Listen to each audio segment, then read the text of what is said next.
Welcome in, everybody, to Scott's Eye on College Football. Big Ten football and beyond is where we're headed today as we take a look at the week that was week 4 in the Big Ten. As we've got a lot to talk about. Wisconsin, no answers for Ohio State.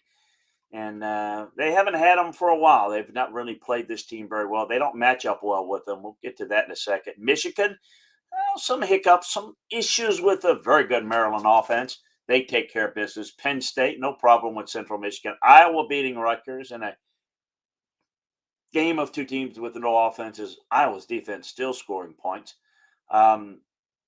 Boilermakers just did enough without Aiden O'Connell after an injury forced him out to beat FAU. Indiana, boy, they get hammered by Cincinnati. How about Northwestern? Man, week after losing to Southern Illinois, they lose to Miami of Ohio.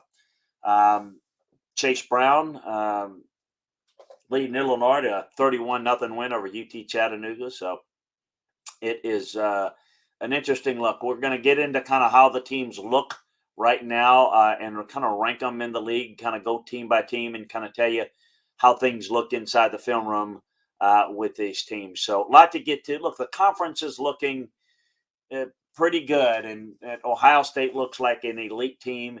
That's definitely a playoff caliber team. You could make the case and have the argument they're the best team in the country. Agree or disagree. I think Michigan is good. I think Penn State's good, but I think both are limited. I don't think either are playoff caliber. I think Minnesota's the best looking team in the West. Iowa's trying to find their offense and don't know that they're going to find it. But it's interesting. I'm really impressed even in the loss with Maryland's improving. Wisconsin's having a down year. Illinois is a team that's, I think Brett's doing a really good job and a really good fit there. Michigan State's been a disappointment, maybe a surprise to some. We're going to get into it. A reminder, though, that you can get more detailed film room analysis of all of these teams in the Big Ten, all the teams around the rest of college football over at LandryFootball.com. Take advantage of the football season sale. Take advantage of try it out for a month. Try it out. We've give you a great opportunity to give you a viewpoint from a coach and scout standpoint about how these teams look, how these games look, college, NFL. We've got it all for you. So check it out at LandryFootball.com and try out our football season sale. We'd also like to ask you to subscribe, like, and share the Landry Football Podcast Network and the Off the Hook Sports YouTube channel. That's where we can get feedback from you and get the best feel for what it is that you like and how we can help make the show better. Well, as we mentioned, we're going to start at the top. Ohio State. They just tore apart Jim Leonhard's defense. This is not a typically orchestrated Wisconsin defense. But even at its height, at its zenith, Jim Leonhard's defense, that gives a lot of people trouble. They do not give Ohio State much trouble. There are too many weapons. There's too much speed, and they can attack you. In pure and simple, they can't lay back in their split safeties look because Ohio State can run them out of it. The offensive line's good. They're loaded with talent, and they're not completely healthy at receiver. But C.J. Stroud's outstanding. He's playing as good as any quarterback in the country. 2 stud running backs in Mayan Williams and Travion Henderson. You're going to have to score 35, 40 points. And the defense is better, well coached. They leverage a run better. I just think it's Ohio State and everybody else. They got Rutgers, and they'll continue to roll throughout the league. Michigan got their first test of the season, and it's maybe tougher than expected. I thought they did okay and did what they needed to do against Maryland. Now, the defense did struggle some, but Talia is a good quarterback, and I thought he played well in a big moment. I think that McCarthy threw well for Michigan, and I thought did a good job. Blake Corum was the difference, though, and he took the game over.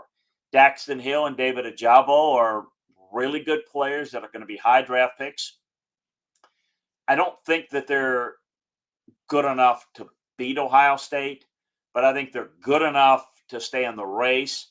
And I think Michigan's the second best team in the Big Ten. Now that's a gap, but and they're in the East where they've got to get through Ohio State, but I think that they're better. I am curious to see what the offense can do against Iowa this week. Just don't think Iowa can score enough points. If Michigan doesn't turn the football over and create a short field or points for Iowa's defense, they'll win and win going away against the Hawkeyes. Penn State took care of business, that I mentioned, against Central Michigan. It was close at halftime, 21-14, but the Nittany Lions, pair of freshman running backs, Katron Allen, starring this week over Nick Singleton. Sean Clifford has been very efficient, playing well. The pass defense is going to be a problem. I mean, they're going to get eaten up by Ohio State and people that can throw the football. They got Northwestern next. Northwestern is really floundering. Now, the Big Ten is starting to take on a look of you got some real layups within the league. Some teams that are really bad. More on that as we kind of get through. But Northwestern, Nebraska, Rutgers offense, just not very good. So there's a huge gap there. Minnesota, people need to start giving them some respect. Now, they have not played a good schedule, but they thumped Michigan State. Thought they beat Michigan State. I didn't think they dominated. They dominated Michigan State. Tanner Morgan looks good. He's clicking. Kurt Soraka's done a really good job in his second stint as coordinator. Mo Ibrahim, Trey Potts are running well. I think it's one of the best duo backs in the country. Joe Rossi has done a good job with that defense. Limited Michigan State to 38 yards rushing. They're the most balanced team in the West. Iowa's got really good defense. Wisconsin's not as good. You look at Illinois is not good enough. Nebraska's obviously bad. Northwestern's bad. And Purdue's bad and injured and banged up. There's just not much there in the West. Minnesota's good. They're really good. Iowa is the strongest contender. The offense remains a big issue. They totaled just 277 yards in the win against Rutgers. Phil Parker's defense is elite. The thing that when I study them on tape, it makes you realize, just from a coaching standpoint, what a waste of a great defense. Folks, this is not a case. People who maybe don't study these teams may not realize how good Iowa's defense is. They may look at it and say, well, their offense is bad, and they just by compare. No. Their defense is really good. And if their offense was competitive, this would be a really good team. The defensive front really is good. And the secondary has got a lot of playmakers. Cooper DeJean is outstanding. And they're not only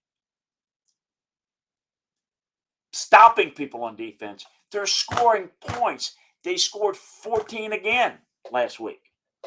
I'm very curious to see what they could do against Michigan. It's going to be a lot of fun. Maryland lost on Saturday. But I got to tell you, they had an impressive win over SMU. I thought they competed against Michigan. I thought Tulia threw very well. He had some knee and rib injuries that he's dealing with, but he's a playmaker. Like their backs. I like their receivers. They got a favorable schedule. Michigan State, Purdue, Indiana, Northwestern. Folks, that's 4 wins. They got a chance to get bowl eligible before you get your Halloween costume out. This looks like a team that could finish around 500 despite playing in the Big East. I mean, this is a team that will finish maybe a little bit better. They got Michigan State this week. Don't blow it. It's this type of game. Michigan State has got their backs against the walls. They were embarrassed last week.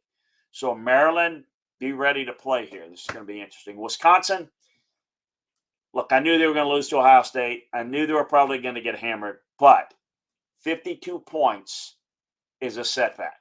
They were outclassed. And outside of Braylon Allen and Graham Mertz, the offense didn't have any answers. They just remind you, folks, that they lost to Washington State. They look like just an also ran in the Big Ten. Now they don't play a ranked opponent to mid to late November. Then they'll have Iowa November 12th, I believe, and then Minnesota at the end November 26th. They get Illinois this week. Be careful. This ought to be a close to the vest phone booth game. It's going to be some fun. Illinois, speaking of them, they routed Chattanooga. It didn't do anything to overly impress, but in this group of the Purdue, Indiana, their passing attack is looking a little bit better with Tommy DeVito. Chase Brown is running well, and he's run consistently well. It's very underrated. That Indiana loss is still got to sting them. I mean, they're 3-1. They should be 4-0. And not because they're overly impressive on tape, but what makes them impressive is the fact that they take care of business. They run it. They play solid on the defensive front. They turned the football over and cost themselves a game against Indiana. Wisconsin game is another one of those games. It could go either way. This is a statement win if they can win it to kind of go from teams that are near the bottom to maybe towards the middle. That's what Illinois is trying to get to. And right now they're trending that way. Purdue's banged up. They escaped a scare against FAU. FAU outgained them. Aiden O'Connell had an injury, and it really hurt him. Look, if they can't throw the football all that well, they're in trouble. Charlie Jones has been a big-time playmaker for them. Boy, does Iowa have used him. This guy is really outstanding as a receiver. Michigan State, big disappointment. It looked like they were going to regress a little bit this year. They've regressed a lot. The passing attack hasn't been good at all. Michael Penix cleared, towards their defense, and Minnesota towards their defense. They're not even competitive. I think tough October. They got Maryland, Ohio State, Wisconsin, Michigan. This is going to be tough sledding for them, I think. I think this is a gut check game against Maryland this week. Indiana, you looked at them on film, and we said this over at LandryFootball.com last week, that look out, this game against Cincinnati might exploit them. Cincinnati's a better football team than Indiana. We explained that. Indiana got that win against Illinois. They didn't look better than Illinois, but they got the win. They can throw the football through the air, but they struggle to run the ball, and they can't slow down people defensively. It's going to be a hard time to be competitive. Now, they got Nebraska this week, and God knows what's going to happen in this one. Rutgers, offensive issues. We knew they weren't going to score against Iowa. With Noto Vidrell and Gavin Wimsatt hurt, had to play Evan Simon at quarterback, and he threw for 300, but he threw 2 picks, 1 pick six. They only could rush for 61 yards against Iowa. They had no real chance. And, oh, by the way, if that's not bad enough, you got to go against Ohio State, where you're going to give up a ton of points. It's going to get ugly. Northwestern, wow. I mean, you keep thinking about how bad does Nebraska have to be to lose to this team in Ireland. They lost to Southern Illinois at home to Northwestern. Now they lost to Miami of Ohio. Evan Hull in the running game was bottled up by Miami of Ohio. They lost the turnover battle 2-0. They're 4-12 since Mike Hankwitz retired. It's a vulnerable-looking program, and it's for a program that's at stability, consistency. They look anything but right now under Pat Fitzgerald. It's a bad-looking team right now that has a pretty decent offensive line and a really good tackle that's going to be a next-level player, but they are playing really poorly. And then Nebraska, they were off. See where they go. Now it's all about what the future is, and we'll see what they're able to do in Northwestern this week. What a game! My God, I will watch it just so I can talk a little bit about it. I'll look at the tape for you, but I am not excited about watching Nebraska Northwestern this week. It's Nebraska Indiana this week. It's going to be a mess. I cannot believe that Nebraska lost to Northwestern, as bad as they are. This is an opportunity though for Nebraska with Indiana, Rutgers, Purdue, Illinois. And then, in addition to all of that, they had a bye week, so they didn't lose a game, but they got to watch Adrian Martinez just kill Oklahoma.